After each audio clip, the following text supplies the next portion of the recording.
Aux confins de la galaxie, là où la lumière des étoiles se fait rare et où le silence semble peser sur l'âme elle-même, dérive le système Némésis. Frontière ultime de l'espace impérial, il marque une limite que peu osent approcher. Au-delà, il n'y a rien, ni route de navigation, ni balise, ni espoir de retour. Seulement le vide intergalactique, vaste et insondable, où même le warp paraît hésiter à s'étendre. Némésis n'a jamais été un carrefour. C'est un vestige, un point d'ancrage oublié, maintenu en vie plus par inertie que par volonté. Et pourtant, malgré son isolement, il perdure. Adamante en est le cœur battant. Monde ruche aux milliards d'âmes, il gronde sans relâche sous ses couches de métal et de cendres. Les manufactorums y crachent nuit et jour leur production, nourrissant une machine impériale qui, ici plus qu'ailleurs, semble indifférente à ceux qui la servent. Les populations vivent, travaillent et meurent sans jamais lever les yeux vers les cieux obscurcis, ignorant que leur monde se tient au bord d'un abîme cosmique. Non loin de là, Palladius demeure figé dans un silence qui n'a rien de naturel. Jadis monde forge prolifique du mécanicum, elle résonnait des champs binaires et du martèlement sacré des machines, puis vint l'hérésie d'Horus, et après elle, le vide. Dévastée, abandonnée, interdite, effacée des priorités impériales, Palladius est aujourd'hui une coquille morte dont les entrailles renferment encore peut-être des trésors technologiques oubliés. Mais certains savoirs ne doivent pas être redécouverts. Certains mécanismes ne doivent jamais être relancés. Autour d'elle gravite Thanatos, une lune noire, intacte, presque parfaite dans son immobilité. Elle n'offre rien, ne promet rien, et pourtant elle attire. Depuis des millénaires, des expéditions s'y risquent, aucune n'en revient. Pas de signal de détresse, pas de débris, pas même une trace de passage. Comme si Thanatos refusait toute intrusion, ou pire, comme si elle effaçait jusqu'au souvenir de ceux qui l'approchent. Adamante et Palladius ne sont pas seuls. Entre elle et le reste du système s'étend une vaste ceinture d'astéroïdes, vestiges d'un monde ancien pulvérisé en fragments errants. Mais cette barrière n'est pas un obstacle physique. Les navigateurs parlent de caps erratiques, de lectures contradictoires, de silhouettes détectées là où il ne devrait rien avoir. Beaucoup choisissent de contourner la zone. Certains qui l'ont traversée jurent de ne plus jamais vouloir s'en approcher. Plus loin, dans les ténèbres rouges des franges internes, s'impose Aurical. La géante gazeuse domine l'espace de sa masse écrasante, ses tempêtes avalant la lumière comme si elle cherchait à la faire disparaître.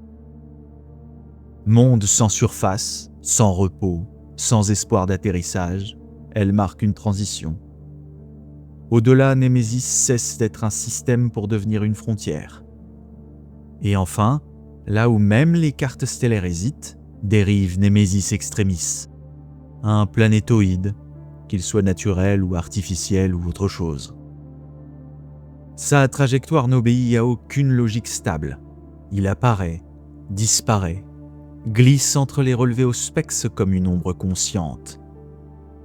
Certains capitaines prétendent l'avoir aperçu aux limites de leurs instruments, une silhouette solitaire flottant face au vide absolu.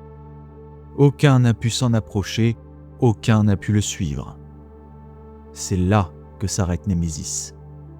Pas à Aurical, pas à ses dernières orbites connues, mais à ce fragment errant perdu entre la galaxie et ce qui vient après. Némésis Extremis, c'est la dernière borne, le dernier point d'ancrage. Au-delà, il n'y a plus rien.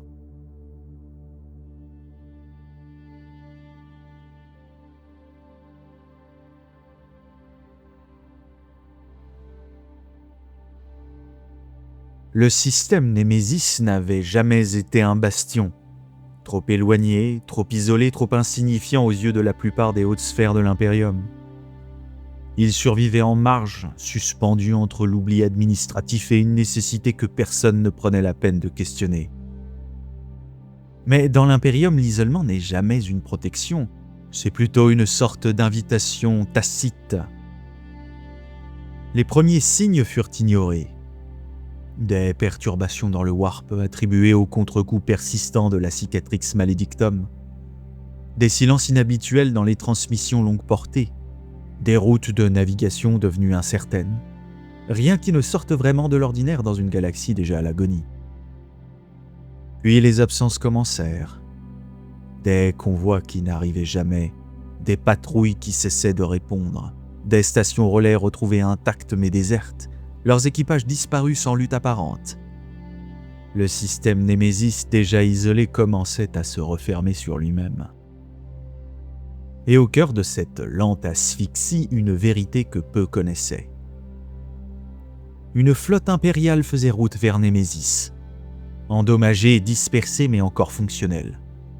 À son bord, sous la garde la plus stricte, se trouvait un prisonnier d'une valeur inestimable, un éthéré Tau capturé lors d'un affrontement en bordure de l'espace impérial.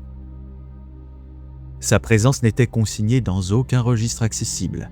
Son transfert relevait d'un ordre discret, presque effacé. Mais certains secrets ne restent jamais enfouis. Les Tau l'avaient appris. Pour eux, la capture d'un éthéré n'était pas seulement une perte stratégique, c'était une fracture idéologique, un affront inacceptable, une anomalie qui devait être corrigée. Une flotte fut dépêchée, rapide, déterminée, prête à s'aventurer bien au-delà de ces zones d'influence habituelles pour récupérer celui qui incarnait à leurs yeux l'équilibre même de leur empire. Mais les Tau n'étaient pas les seuls à avoir entendu l'appel silencieux de Némésis. Dans les profondeurs du Warp, quelque chose s'agitait. Les perturbations autour du système n'étaient pas naturelles. Elles attiraient. Comme une plaie ouverte dans la réalité, Némésis commençait à luire aux yeux des puissances du Warp. Des cultes oubliés s'éveillaient dans les entrailles d'Adamante. Des murmures parcouraient les structures mortes de Palladius. Quelque chose ou quelqu'un appelait. Et le chaos a la fâcheuse tendance de toujours répondre. Plus loin encore, beaucoup plus loin, dans le froid absolu du vide, une autre fin s'approchait. Une présence vaste, ancienne, affamée. Les essaims tyrannides dérivant à la périphérie galactique avaient perçu une concentration de vie. Faible, isolée, vulnérable. Une proie facile.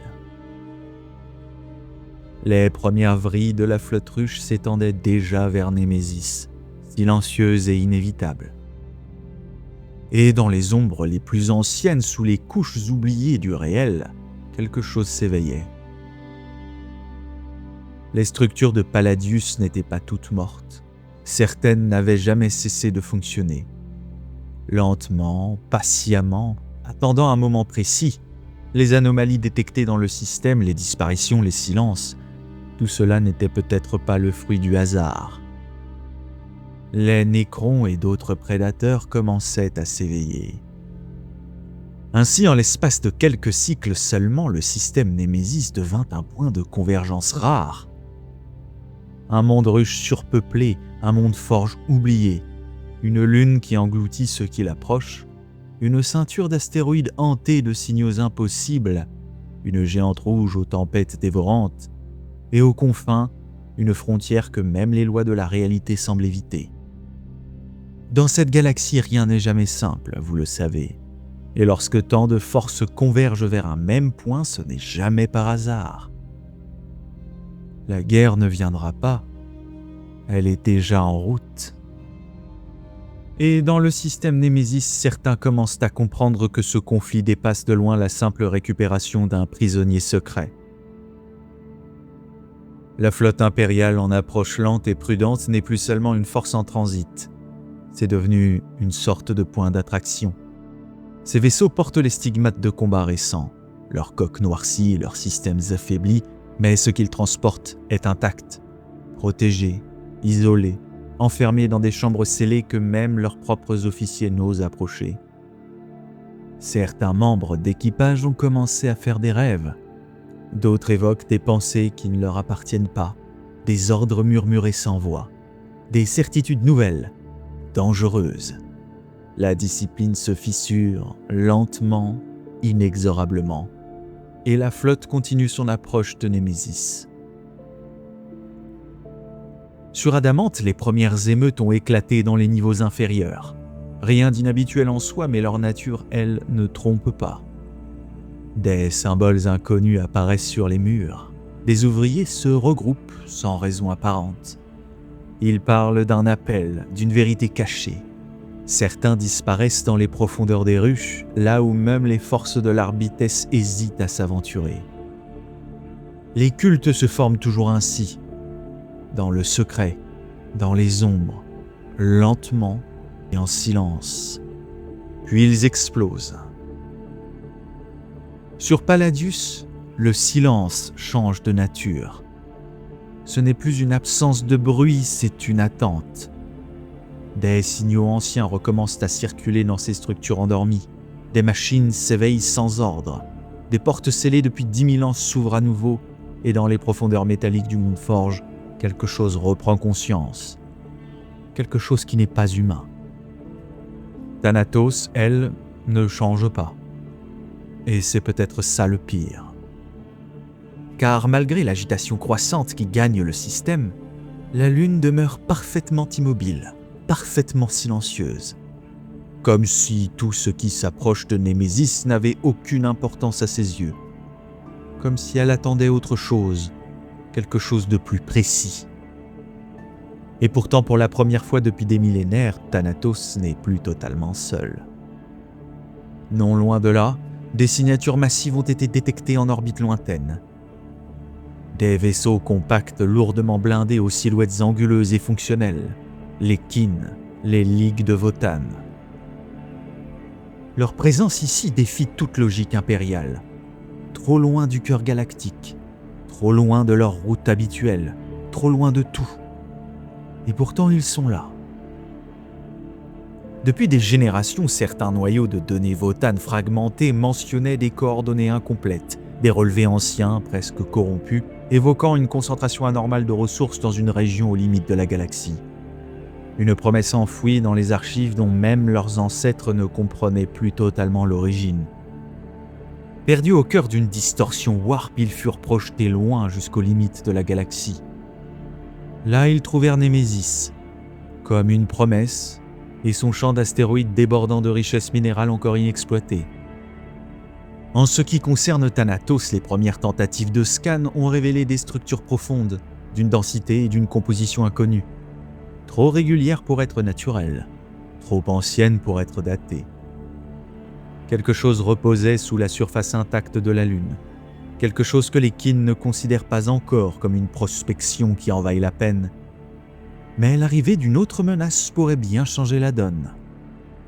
Après tout, pour les Votan, un danger n'est qu'une variable, et une ressource inconnue est une dette en attente d'être récupérée. Dans la ceinture d'astéroïdes, des vaisseaux disparaissent désormais en pleine traversée. Les relevés au SPEX enregistrent des échos multiples, des formes impossibles, des trajectoires incohérentes, des ondes gravitationnelles erratiques. Certains capitaines parlent de masses mouvantes entre les roches et d'autres évoquent des structures. Personne ne reste assez longtemps pour confirmer car personne n'est assez fou pour rester sur place. Aurical, la géante rouge, devient un point de ralliement involontaire alors. Des signatures inconnues apparaissent dans ces tempêtes.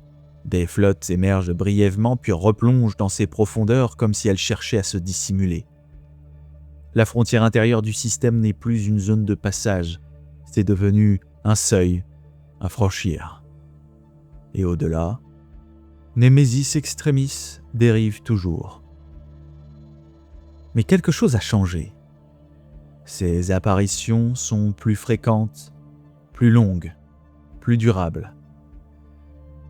C'est vers lui que pointent désormais certains augures. C'est depuis lui que semblent provenir certaines anomalies, et c'est peut-être à cause de lui que tout converge. Une ancienne structure endormie depuis des éons s'éveille à l'énergie de l'immatérium et ouvre la voie aux Aeldari. Les flottes tôt, vengeresses, approchent rapides et précises, guidées par une détermination froide. Leur objectif est clair, à récupérer l'éthéré. Mais désormais, ils devront composer avec un système qui se referme et des forces qu'ils n'avaient pas anticipées. Les pions du chaos s'infiltrent déjà, invisibles, insidieux, ils corrompent, manipulent, attendent. Pour eux, Némésis est une faille, une opportunité et peut-être même une porte en devenir. Les tyrannides avancent sans bruit, leur fin ne connaît ni stratégie complexe ni ambition politique. Ils viennent parce qu'il y a de la vie et ils ne repartiront pas tant qu'il en restera. Bien avant que les premières vrilles physiques de la flotte ruche n'atteignent les limites du système, les tyrannides sont en quelque sorte déjà là. Cela commence toujours par une ombre, une présence diffuse dans le warp difficile à isoler, presque imperceptible pour qui n'y prête pas attention. Mais au cœur de Némésis, cette ombre grandit rapidement. Elle s'étend comme une marée noire invisible, étouffant les signaux astropathiques, brouillant les communications, altérant les perceptions.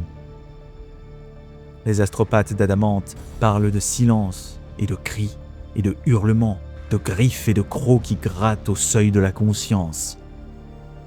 Pas une absence de voix, un étouffement, comme si quelque chose empêchait leur pensée de quitter le système. L'ombre dans le warp s'abat sur Némésis, et avec elle, la certitude que les tyrannides ont choisi leur proie.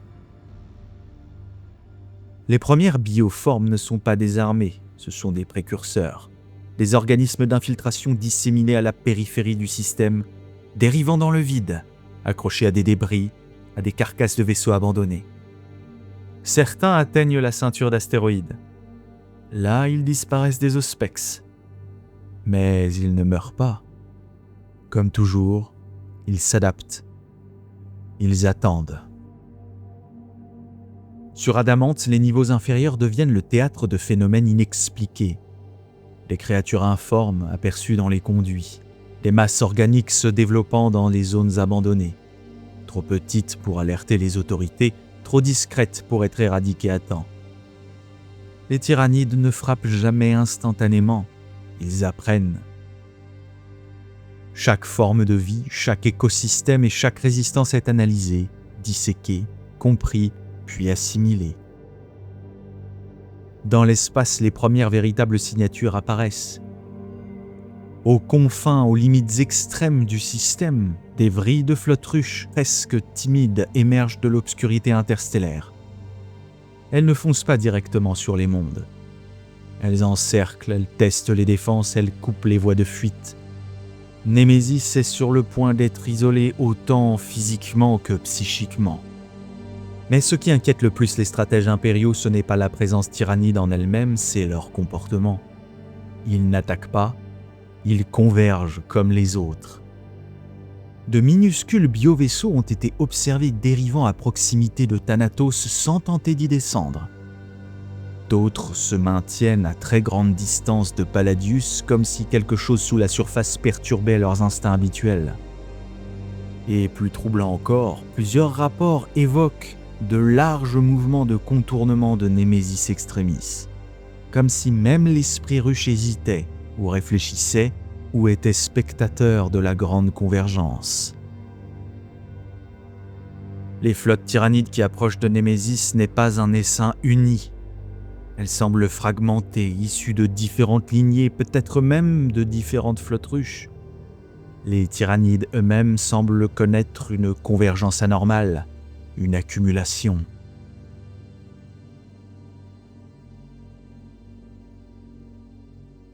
Flotte impériale affaiblie, expédition punitive tôt en approche rapide, présence du chaos déjà enraciné, vrilles tyrannides refermant lentement leur étreinte, dynastie ancienne s'éveillant dans le silence, et les kin, imperturbables, creusant toujours plus profondément et avec toujours plus d'avidité dans les secrets de la ceinture d'astéroïdes. Ce minuscule système oublié est devenu un point de convergence, un nœud de tension où chaque faction poursuit un objectif différent sans comprendre encore que toutes sont liées par quelque chose de plus vaste.